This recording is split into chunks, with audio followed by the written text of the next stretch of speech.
एक छोटा सा गांव था जो बहुत ही शांत और साधारण सा था।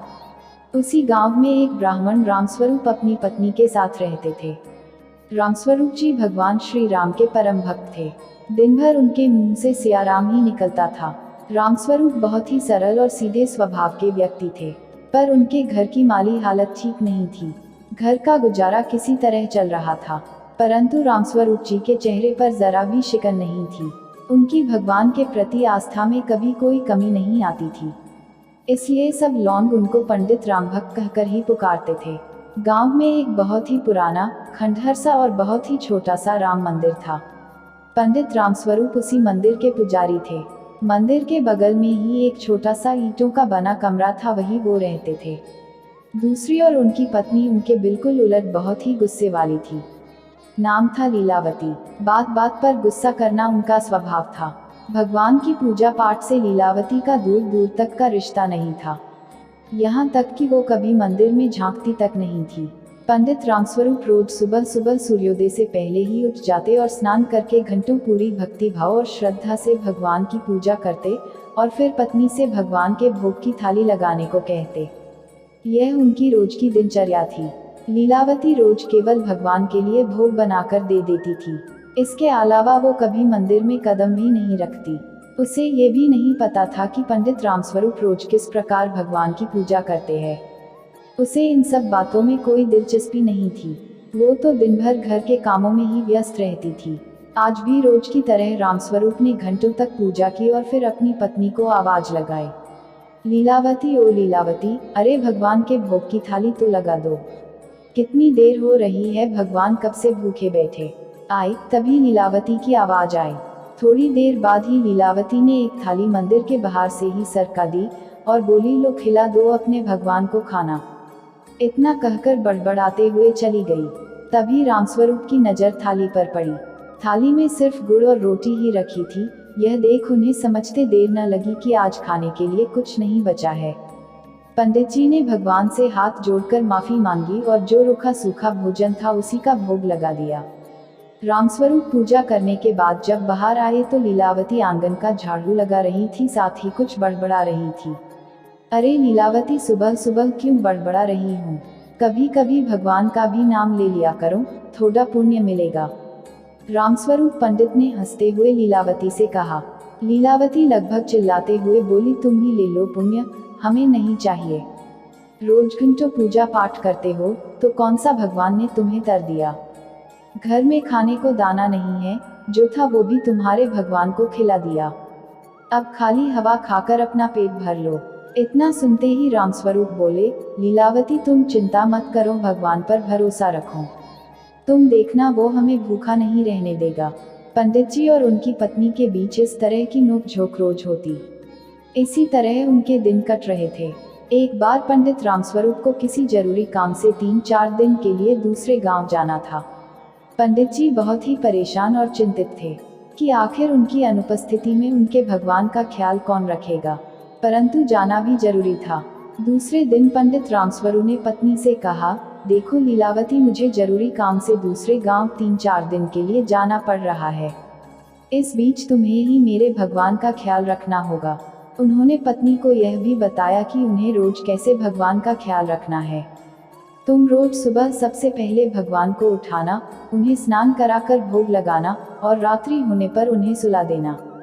लीलावती बीच में ही टोकते हुए बोली, हाँ हाँ मुझे सब पता है, अब जाओ देर हो जाएगी। दूसरे दिन लीलावती सुबह सुबह उठकर काम करने लगी कि तभी उसे याद आया कि उसे तो भगवान को भी उठाना है।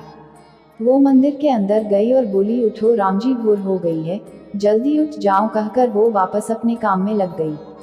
कुछ देर बाद वो फिर मंदिर में गई। उसने देखा भगवान तो अभी भी वही की वही खड़े हैं। वो फिर बोली, अरे रामजी, सुनाई नहीं देता है क्या? उठो, भोर हो गई है, मुझे और भी बहुत सारा काम करना है। लेकिन फिर भी उसने भगवान में कोई हलचल नहीं देखी। अब तक लीलावती गुस्से में लाल हो चुकी थी। उसने भगवान से कहा, मैं आखिरी बार पूछ रही हूँ, तुम उठते हो या नहीं? लेकिन भगवान अब भी मौन खड़े रहे। अब तो लीलावती का गुस्सा 7वें आसमान पर चढ़ गया था। वो गुस्से में बाहर गई और झाड़ू उठा लाई। भगवान को झाड़ू दिखाते हुए बोली, उठ रहे हो कि नहीं? नहीं तो इसी झाड़ू से तुम्हारी। इतना सुनते ही भगवान राम, सीता माता और लक्ष्मण जी तीनों हाथ जोड़े लीलावती के सामने प्रकट हो गए। उन तीनों को देखकर लीलावती बोली, आ गई न अकल ठिकाने पर, इसलिए कहते हैं लातों के भूत बातों से नहीं मानते। तभी श्री राम हाथ जोड़कर बोले, माता हमारे लिए क्या आ गया है, जाओ कुएं पे जाओ और स्नान कर लो, तब तक मैं भोजन तैयार कर लेती हूँ। और सुनो, अपने वस्त्र भी धो लेना, मेरे पास बहुत काम है। जो आ गया माता, कहते हुए श्री राम, माता सीता और लक्ष्मण जी तीनों कुएं की ओर चल दिए। कुछ समय बाद वे वापस आए, तब तक लीलावती खाना बना चुकी थी और उन तीनों का इंतजार कर रही थी। भगवान के आते ही लीलावती ने उन तीनों को भोजन करा दिया और बोली, जाओ अब मंदिर में बैठ जाओ। इसके बाद वो अपना बाकी का काम निपटाने लगी। रात हुई तो वो मंदिर में फिर गई और बोली, अरे रात्रि हो गई है, सो जाओ, कब तक खड़े रहोगे। दूसरे दिन भी वह सुबह जब उठाने गई और भगवान एक दो बार उठाने से नहीं उठे तो वो फिर झाड़ू लेकर आ गई। झाड़ू देखते ही तीनों भगवान प्रकट हो गए और लीलावती के सामने हाथ जोड़कर खड़े हो गए।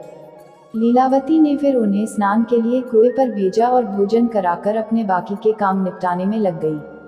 पंडित रामस्वरूप के आने तक वो रोज इसी तरह भगवान की देखभाल करती रही।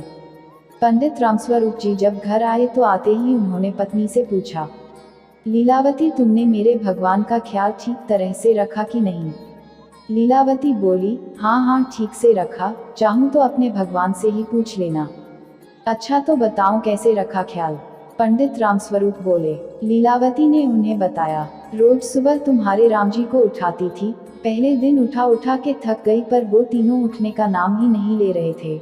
फिर मैं झाड़ू लेकर गई। जब मैंने झाड़ू दिखाकर डराया तब कहीं जाकर उठे। इतना सुनते ही रामस्वरूप चिल्ला पड़े, लीलावती ये तुम क्या कह रही हो, तुमने भगवान को झाड़ू से डराया तो क्या करती, वो मेरी बात ही नहीं मान रहे थे। यह सुनते ही पंडित रामस्वरूप सिर पकड़कर बैठ गए। लीलावती ने आगे बताया, उठाने के बाद उन्हें स्नान करने के लिए कुएं पर भेजती थी, उसके बाद भोजन करा देती थी और रात्रि होने पर सुला देती थी।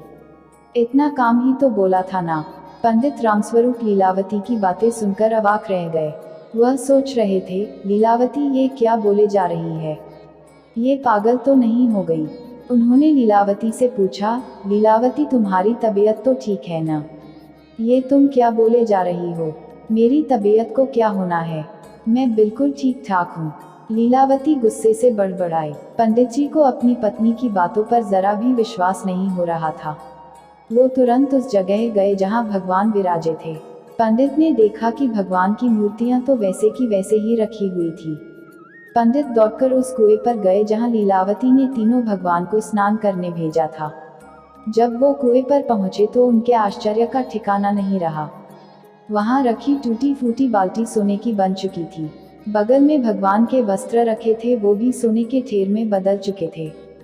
फिर रामस्वरूप भागे भागे उन बर्तनों के पास पहुंचे जिसमें भगवान ने भोजन किया था। सभी बर्तन जिसमें भगवान ने भोजन किया था सोने के बर्तनों में बदल चुके थे। अब तक रामस्वरूप को यकीन हो चुका था कि लीलावती सही कह रही थी। पंडित रामस्वरूप ने दौड़कर भगवान के चरण पकड़ लिए और रोने लगे। प्रभु, मैं आपकी रोज घंटों पूजा करता हूँ पर आज तक आपने मुझे कभी दर्शन नहीं दिए। लेकिन लीलावती के एक बार ही सच्चे मन से आपको पुकारने पर आप स्वयं माता सीता, लक्ष्मण जी सहित मेरी कुटिया में पधारे। मैं धन्य हो गया भगवान, मैं धन्य हो गया। इसलिए कहते हैं भगवान सदैव निस्वार्थ और सच्ची भक्ति की ही आशा रखते हैं। लीलावती भगवान की भक्त नहीं थी, अपितु उसने जो कुछ भी किया निस्वार्थ भाव से किया, क्योंकि उसके पति उसे भगवान का ख्याल रखने को कह गए थे और वो वही कर रही थी। जो भगवान को भा गया और वो उसके समक्ष प्रकट हो गए। अतः भगवान को केवल सच्चे और निस्वार्थ भाव से पुकारो तो वे अपने भक्त की पुकार अवश्य ही सुनेंगे। है तो दोस्तों, ये कहानी आपको कैसी लगी, लाइक और कमेंट बॉक्स के माध्यम से जरूर बताएं। मिलते हैं एक और ऐसे कहानी के साथ, तब तक खुश रहिए, मस्त रहिए। धन्यवाद।